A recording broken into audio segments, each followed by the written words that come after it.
Welcome to The Explainer. Today, we're cracking open a book that has changed millions of lives, Robin Sharma's The 5 a.m. Club. We're going to look at its core lessons on how to totally transform your life, all through the lens of a really cool story. So right off the bat, the 5 a.m. Club doesn't start with some feel-good motivational speech. No, it starts with absolute desperation. This quote, wow. It throws us right into the mind of one of our main characters, the entrepreneur. She was once this titan in her industry, and now, now she's hit rock bottom, thinking about ending it all. Okay, so this is where the real journey kicks off. We've got these two people, both at their lowest point. They end up at the same seminar run by this guru called the Spellbinder, and they have absolutely no idea that their lives are about to collide and, change forever. Let's take a closer look at our two heroes, because they couldn't be more different, yet they're in the same boat. You've got the entrepreneur. She's just been blindsided by a corporate takeover. Her own company, the one she poured her life into, is being ripped away from her. Then there's the artist. This guy's brilliant, a creative genius, but he's his own worst enemy, just stuck in a loop of self-sabotage. Both of them, they're desperate for something, anything, to change. So, the seminar ends, and that's when things get weird. This disheveled-looking guy, who honestly looks homeless, comes up to them. He's a little bit out there for sure, but then he starts talking. And what he says about the Spellbinder's ideas on living a legendary life is surprisingly profound. All right, now we're at a major turning point. This is where the story goes from kind of strange to absolutely unbelievable. This stranger makes them an offer that's so crazy but so intriguing that they just can't say no.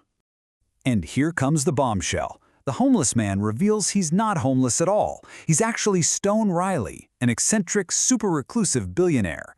And then he says, hey, come to my private island in Mauritius, and I'll teach you everything I know. The catch? They have to leave, right now, on his private jet. I mean, it's a completely insane offer, right? But remember how desperate they are. So, they say yes. So they get on the jet, and their destination is literally paradise. They land in Mauritius, and it's stunning. But let's be clear, this is no vacation. This beautiful island is about to become their classroom, a place where everything they thought they knew about success and life is going to be completely torn down and rebuilt from scratch. And the story drops these little breadcrumbs, these clues about what's coming. Even on the journey there, on the tail of the private jet, they spot these three characters, 5AC. It stands for the 5 a.m. Club. That's the name of this sort of secret society they've just stumbled into. Okay, so they're in Mauritius. This is where Mr. Riley starts to pull back the curtain on the real secret to his success. It all comes down to a morning routine. A routine he says is going to change everything for them. He kicks it all off with this one simple question, but it's a big one.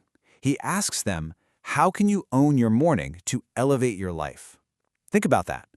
What if that very first hour of your day, before anyone else is awake, before the chaos starts, what if that hour held the key to unlocking your absolute best self?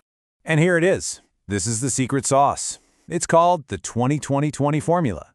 This is the absolute core of the whole 5 a.m. Club idea. He calls that first hour of the day, from 5 to 6 a.m., the victory hour.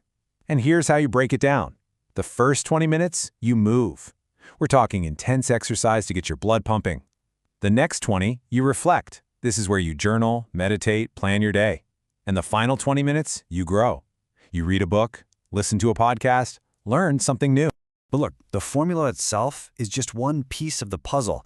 Mr. Riley makes it super clear that for this to actually work and stick, you need to back it up with some really powerful mindsets and other crucial habits. And Riley is big on using these simple, powerful metaphors to get his ideas across. One of my favorites is the wishbone. He uses it to explain this huge difference between just wanting something and actually having the grit to go out and get it. I mean, how great is that line? A wishbone without a backbone doesn't really get you very far. The point is so simple but so true. You can wish all you want, but wishes are useless without discipline. Your dreams need that backbone of daily commitment and hard work to actually happen. It's all about showing up and doing the work, especially on the days you really don't want to.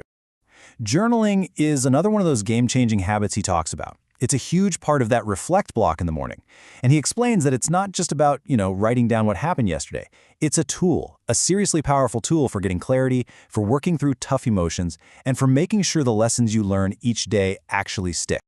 So the big question is, does all this stuff actually work? Well, as the entrepreneur and the artist start putting these ideas into practice every single day, something incredible begins to happen.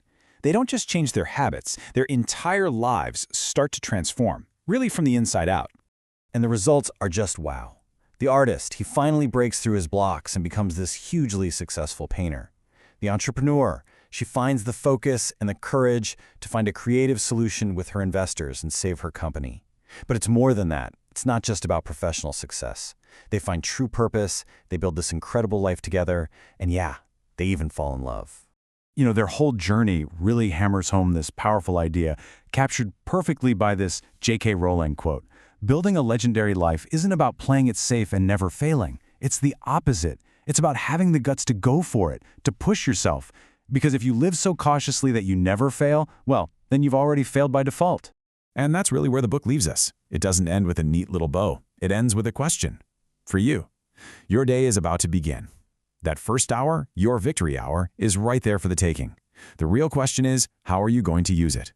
Thanks so much for checking out this explainer. If you got something out of it, do us a favor and hit that like button, subscribe to the channel, and definitely ring that notification bell so you won't miss our next one. We'll see you